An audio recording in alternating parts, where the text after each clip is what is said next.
বন্ধুরা, চীনের দাবি এখন এটাই যে ভারত নিজেদের সেনা রণনীতির ক্ষমতাকে সব জায়গা থেকে লুকাচ্ছে। ভারতীয় সেনাবাহিনী 2025 সালে এসে দাঁড়িয়ে যে ক্ষমতাকে অর্জন করে ফেলেছে, সেই ক্ষমতাকে গোটা বহির্বিশ্বের সামনে প্রকাশই করে না। ভারতের সেনাবাহিনীর ক্ষমতা আজকের দিনে কোনো একটা বোমের থেকে কোনো অংশে কম নয়।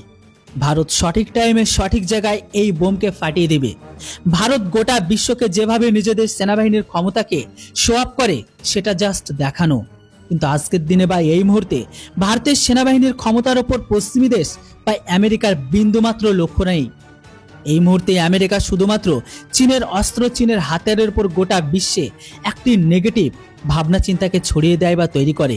কিন্তু ভারত চুপচাপভাবে শান্তিপূর্ণভাবে এমন অস্ত্রকে তৈরি করে ফেলেছে আর এমন সেনাবাহিনীকে বানিয়ে ফেলেছে যে ক্ষমতা আজকের দিনে ফ্রান্স বা ব্রিটেনের মতো দেশকে পিছনে ফেলে দিয়েছে।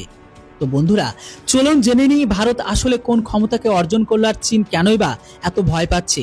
সবকিছু জানবার আগে আপনাদের কাছে ছোট্ট রিকোয়েস্ট যে প্লিজ ভিডিওটিকে লাইক করবেন আর চ্যানেলটিতে নতুন হলে সাবস্ক্রাইব। বন্ধুরা, ভারত এমন কোন অস্ত্রের ভান্ডারকে তৈরি করলো যে কারণে চীনের হুঁশকে উড়িয়ে দিল? আজকের দিনে চীনের ইনস্টিটিউট ফর ইন্টারন্যাশনাল স্টাডিজ তাদের একটি রিপোর্ট প্রকাশ করেছে। ভারতের ক্ষমতাকে আজকের দিনে কোনো অ্যাঙ্গেল থেকে বা কোনো অংশে কেউ যেন কম না ভাবে। ভারত চুপচাপভাবে নিজেদের দুর্বলতাগুলোকে এমনভাবে পূরণ করে নিয়েছে, প্লাস ভারত শান্তিপূর্ণভাবে নিজেদের ক্ষমতাকে অভাবনও বাড়িয়েছে।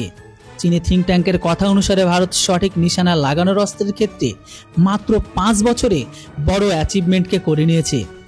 যেমনটা স্ট্যান্ড অফ উইপন ছাড়া ভারত প্রিসিশন গাইডেড এমন অস্ত্রের ক্ষেত্রে ভারত অনেক বড় একটি ক্ষমতাকে অর্জন করে। এমন অস্ত্রের কারণে ভারতের যে কোনো ঘরের ভেতরে হামলা করার ক্ষমতা বাড়িয়ে দিয়েছে। চীনি থিঙ্ক ট্যাঙ্ক অবাক হয়ে তারা দাবি করেছে যে ভারত আজকের দিনে স্ট্যান্ড অফ মিসাইল বা স্ট্যান্ড অফ উইপনের ক্ষেত্রে বা প্রিসিশন গাইডেড অ্যামুনিশনের ক্ষেত্রে ভারত আজকের দিনে পাকিস্তানের থেকেও 5 গুণ বেশি ক্ষমতাকে অর্জন করেছে। সামনের দিনে এই ক্ষমতা ভারতের আরো কয়েক গুণ বেড়ে যাবে। আমি আপনাদের এখানে বলে দিই, চীনি থিঙ্ক ট্যাঙ্ক এখানে এটাই মনে করে যে আগের দিনে ভারতের সেনাবাহিনী বড় থাকলেও ভারতের অস্ত্র ভান্ডার খুবই ছোট ছিল বা সীমিত ছিল। কিন্তু এখন ভারতের সেনা বড় থাকার সাথে সাথে ভারতের অস্ত্র ভান্ডারও আরো কয়েক গুণ বড়।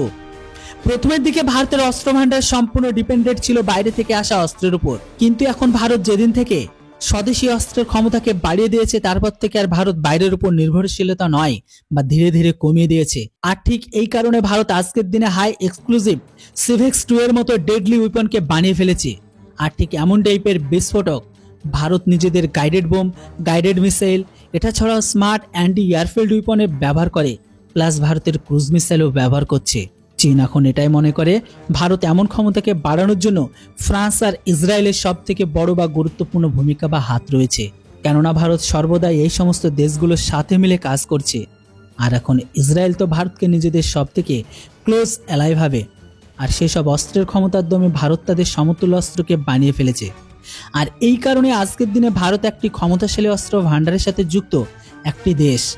তাই আজকের দিনে ভারতকে যদি কেউ ছোটভাবে দেখেন, এতটা ছোটভাবে কেউ দেখবেন না, কেননা ভারত যা দেখায় সেটা জাস্ট দেখানো, আসল ক্ষমতা কখনো ভারত প্রকাশই করে না। বন্ধুরা, চীনের থিঙ্ক ট্যাঙ্কের দাবি অনুসারে আপনাদের মতামত কমেন্ট বক্সে অবশ্যই লিখে জানান যে ভারতের ক্ষমতা কি আগের থেকে বেড়েছে, না হলে চীন কেন ভয় পায়। এরপর আপনাদের গুরুত্বপূর্ণ বা মূল্যবান মতামত লিখে জানান। Thanks for watching. জয় হিন্দ, বন্দে মাতরম।